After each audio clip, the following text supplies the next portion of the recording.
మన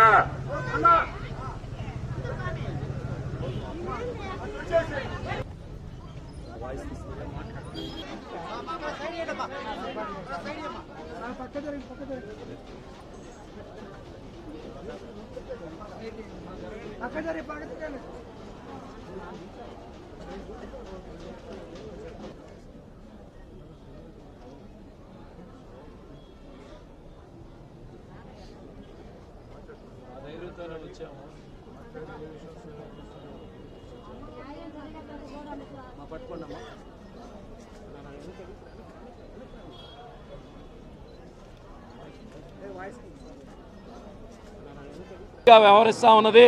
దున్నపోతు మీద వానబడిన చందంలా మిన్నకుంటూ ఉంది. ఇది సరైన పద్ధతి కాదు. మున్సిపల్ కార్మికులు అనంటే పారిశుధ్య కార్మికులు నిరంతరం చెత్త చెదారాలు మలినాలను శుభ్రపరుస్తూ ప్రజల ఆరోగ్యాల్ని కాపాడేటటువంటి కార్మికుల పట్ల ఈరోజు ప్రభుత్వం ఇలా వ్యవహరించడం మంచిది కాదు.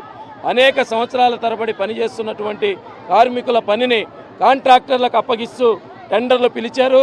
రాష్ట్రంలో ఎక్కడా లేదు. నెల్లూరు మున్సిపల్ కార్పొరేషన్లోనే మంత్రి పొంగూరు నారాయణ గారు ఈ పద్ధతికి శ్రీకారం చుట్టారు. ఇది కార్మికుల కడుపు కొట్టే చర్య, కార్మికుల్ని కాంట్రాక్టర్లని కింద బానిసలుగా మార్చేటటువంటి చర్య. దీన్ని యూనియన్గా తీవ్రంగా వ్యతిరేకిస్తున్నాం. సచివాలయ వెబ్సైట్లో మాత్రం వీళ్ళని ప్రభుత్వ ఉద్యోగులుగా నమోదు చేస్తున్నారు. ప్రభుత్వ పథకాలు ఇక్కడ చూస్తే 13 ప్రభుత్వ ఉద్యోగి అంటే కనీసం 40,000 రూపాయల పైన జీతం ఉండాలి. వీళ్ళ జీతం 13,050 రూపాయలు. జీతం పెంచండి, పిఆర్సీ అమలు చేయండి, డిఏలు అమలు చేయండి అంటే వీళ్ళని మాత్రం మీరు ప్రభుత్వ ఉద్యోగులు కాదు, మీరు అవుట్సోర్సింగ్ అంటారు. ఈరోజు రేషన్ కార్డు కావాలన్నా, పెన్షన్ కావాలన్నా, లేదా ఫీజు రియంబర్స్మెంట్, స్కాలర్షిప్ కావాలన్నా కానీ మీరు ప్రభుత్వ ఉద్యోగులని నమోదు చేసి అవన్నీ రద్దు చేశారు. గతంలో ఏ ప్రభుత్వాలు కూడా వీళ్ళకి నిలుపుదల చేయలేదు. ఈ కూటమి ప్రభుత్వం వచ్చి గత నెల నుండి ప్రభుత్వ సంక్షేమ పథకాలన్నీ ఆపేశారు. ఇంజనీరింగ్ విభాగం కార్మికులు చాలని జీతాలతో ఉన్నారు. వాళ్ళ జీతాలు పెంచాలి.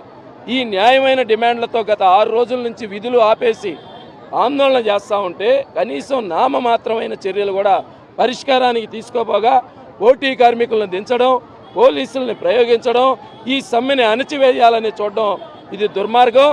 తక్షణమే ఇటువంటి వైఖరి విడనాడాలి. కార్మికులు అడుగుతున్న న్యాయమైన డిమాండ్లని, అవి సమస్యల్ని పరిష్కరించే దిశగా చర్యలు చేపట్టాలని సిఐటియుగా మేము డిమాండ్ చేస్తున్నాం.